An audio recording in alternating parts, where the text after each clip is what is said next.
Japan Cup to be run at about 20 after 5 Australian time. That's Eastern time this afternoon. Keith Hillier, courtesy of Qantas, is in Tokyo at Fushi Racecourse for the big race. We'll be hearing from Keith very shortly. But my old mate, we gave him a couple of weeks off. Gee, you've freshened up well, Max. You look a treat. How are you, Max Presnell? Well, apart from the fact I'm a shade broken-winded, I'm good. What's new, Max? What's different? You and I both. A couple of good races in Australia yesterday before we talk about the Japan Cup. And surprisingly, I guess, I say surprisingly, because when we think of Brisbane, we think winter more than summer. But that race between Chief De Beers and Bucks Pride was a beauty at Doomben. Oh, no, an outstanding race. And while you may talk winter instead of summer in Brisbane, Brisbane has had some top-class sprinters in the last couple of years, and I think we're seeing a couple here. Chief De Beers was third yesterday. This is the 3-year-old, Max, that ran third in the race that you love, the Castlemaine for 2-year-olds. Yes. It is a good guide, isn't it? Yes. And Bucks Pride's about 10th at the moment, getting off the fence. They ran a record time, and gee, Bucks Pride is an honest horse and a real fair dinkum horse because he goes at Chief De Beers all the way, but can't get him. No, but Chief De Beers is only a 3-year-old, and for 3-year-olds to win in this company, in this time, at this stage of the year, is an exceptional performance. And for the grey to get so close to this 3-year-old under those circumstances was a mighty effort. Two outstanding horses. I think there's a lot of form in that race. I agree with you. Chief De Beers has now won all of his 5 races. His 5 wins have all been at Doomben.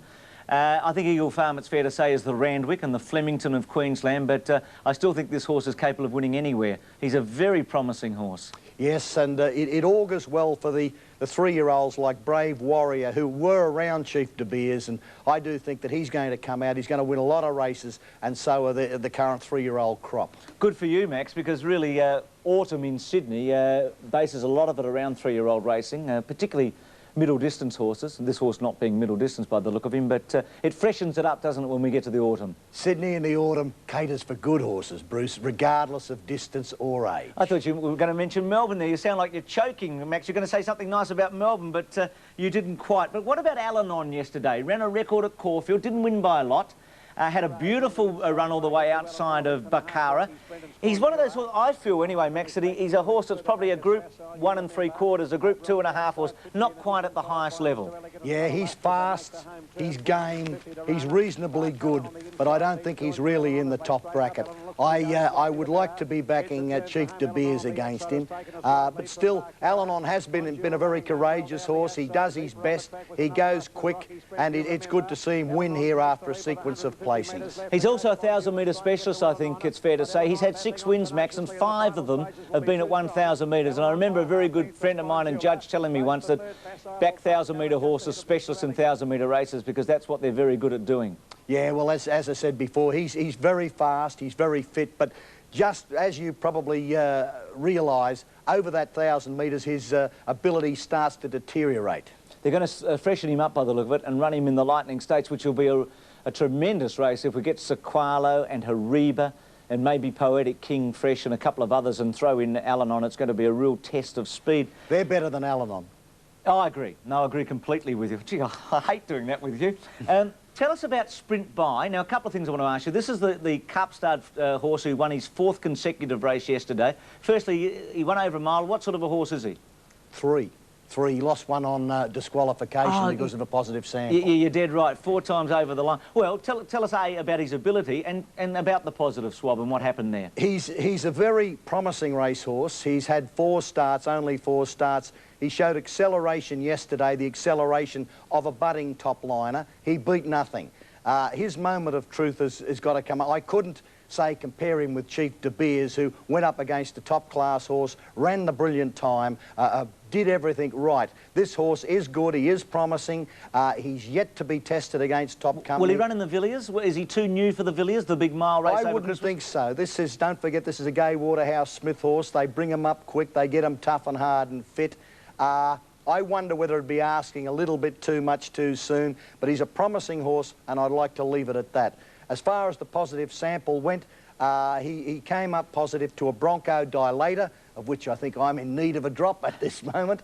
It is not a go fast. It contravenes the Australian rule of racing. So Gay Waterhouse was fined $5 grand and the horse lost the race. Gee, I'd hate to find you, Max, $5 grand and try to get it off you in the next week or two. I'm sure you'll be able to find it. Look, Max, Keith Hillier will probably find 5,000 yen today at Fushu, I'm sure. Let's us talk about the Japan Cup after this report from Keith. Melbourne Cup winner Jearn has emerged as Australia's best chance in the world's richest horse race, the $5.5 million Japan Cup, here today. The 5-year-old will be breaking new ground as the first racehorse to wear pacifiers in Japan, after David Hayes received permission from quizzical stipendiary stewards. Jearn is close to his Melbourne Cup winning weight, and Hayes believes all this can add up to a win for Jearn today. And he's relaxing in his work and running home when we ask him, so we're very happy. You've won this race before with Better Loosen Up, and inevitably you're going to be asked to compare them, can you? On Monday, Keith. Hayes has had less to worry about the temperamental stallion Jearn than he has about his heroic jockey Wayne Harris this week. Harris, who captured the hearts of all Australians when he won the Melbourne Cup, added to his long list of setbacks when he severely sprained an ankle when tossed from Jearn in a track mishap earlier this week. But after Harris's well-documented health and injury problems, a sprained ankle wasn't going to stop him riding in the Japan Cup today. My ankle, but it'll be all right. Got it bandaged up, I've had it on ice, had treatment on it, so it'll be all right. While Harris has had his worries, there has been no such problems in the Rough Habit camp. Trainer John Wheeler and jockey Jim Cassidy took time off to Skylark on a bicycle built for two. Any tension that may have existed between Rough Habit's trainer and jockey after Cassidy knocked back the Cox Plate ride has been well and truly forgotten, as their ageless warrior prepares for surely his last international assault. Or is it? He'll be competitive. He's the oldest horse in the field. That's right, yeah, but we're not telling him in here, so we'll just leave it at that. But he is, but when he comes back here, next year he'll be 10. Cassidy watched track rider Ross Elliott give Rough Habit his final workout and left no doubt on the reason he is in Japan. We're here to win, not to play marbles, mate. The international challenge is lopsided this year, dominated by the North American horses. Europe has only 2 runners, both French horses, Apple Tree, the Arc de Triomphe third-place getter, and Hernando, who was runner-up in the Arc. While Paradise Creek, winner of the Arlington Million, is a superstar amongst the US contingent and the likely favourite today, it was another American horse, Sandpit, who caught the admiring eye of David Hayes. He takes your breath away. He's a very good sort. So by looking at all the foreign horses, he's the one that has impressed you on looks anyway. On looks, and if he can move like he looks, he'll be very hard to beat. Unfortunately for David, his generous praise for a rival runner is not shared by loudmouth English turf analyst John McCrittick, who says Hayes is wasting his time in Tokyo. I only wish they had bookmakers over here and I was one. I would lay Jearn up to my eyeballs. The horse isn't good enough. He wins, as we say in Europe, the Melbourne Cup is a handicap. For you, this is a huge race for Australia. To put the Melbourne Cup forever, if Jearn could win, it would say this race is an international world-class race. I don't believe it is. Don't waste your Australian dollars backing Jearn. He will not win. Like everywhere, whether it be at Fuchu or Flemington racecourses, when there's a big event on, everybody has an opinion. Royce under Royce. A Japanese victory. Yeah. The grandstand is mostly empty now, but come Japan Cup time, it'll rock to the roar of 180,000 racegoers, and I think they'll roar for Paradise Creek to beat Jearn and Apple Tree. Keith Hillier in Tokyo for Sportsworld. He's looking well, isn't he, Max? Probably not. He doesn't take your breath away quite like Sandpit, Keith, but he is looking well.